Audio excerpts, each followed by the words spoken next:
Leave டேஸில் மனசுக்கு பிடிச்ச சாப்பாடை நிதானமாக பொறுமையாக ரெடி பண்ணி குடும்பத்தோடு உட்காந்து சாப்பிடும் போது அதோட டேஸ்ட்டும் சரி மன நிம்மதியும் சரி வேறு லெவலில் இருக்கும்.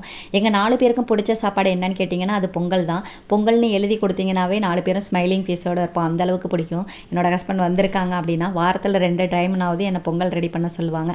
அதனால் அதையே ரெடி பண்ணி விட்டுடலாம் அப்படி சொல்லிட்டு 1.5 கப் ரைஸுக்கு வந்து 3/4 கப் பாசிப்பருப்பு ரெண்டுத்தையும் தனித்தனியாக வேக வச்சுக்கிட்டேன். இதுக்கு ஒரு தேங்காய் சட்னியும் போட்டு விட்டுடலாம் அப்படின்னு சொல்லிட்டு 1/2 மூடி தேங்காவுக்கு 4-5 சின்ன வெங்காயம், 4 பச்சை மிளகாய், ஒரு கைப்பிடி அளவுக்கு பொட்டுக்கல்ல, தேவையான அளவுக்கு உப்பு சேர்த்து அரைச்சிக்கோங்க.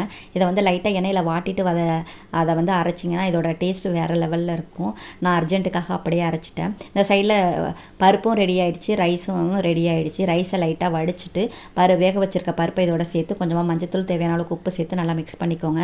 தாளிப்பும் போட்டு விட்டுடலாம். எண்ணெயும் நெய்யும் கலந்து தாளிக்கும் போது சீக்கிரம் உங்களுக்கு திகட்டாது. அதனால் பச்சை மிளகா, மிளகு, ஜீரகம் போட்டு பொரிஞ்சதுக்கப்புறம் இதில் சேர்த்து நல்லா மிக்ஸ் பண்ணி விட்டு சாப்பிடும்போது வலுவலுன்னு வலிக்கிட்டு போகும்.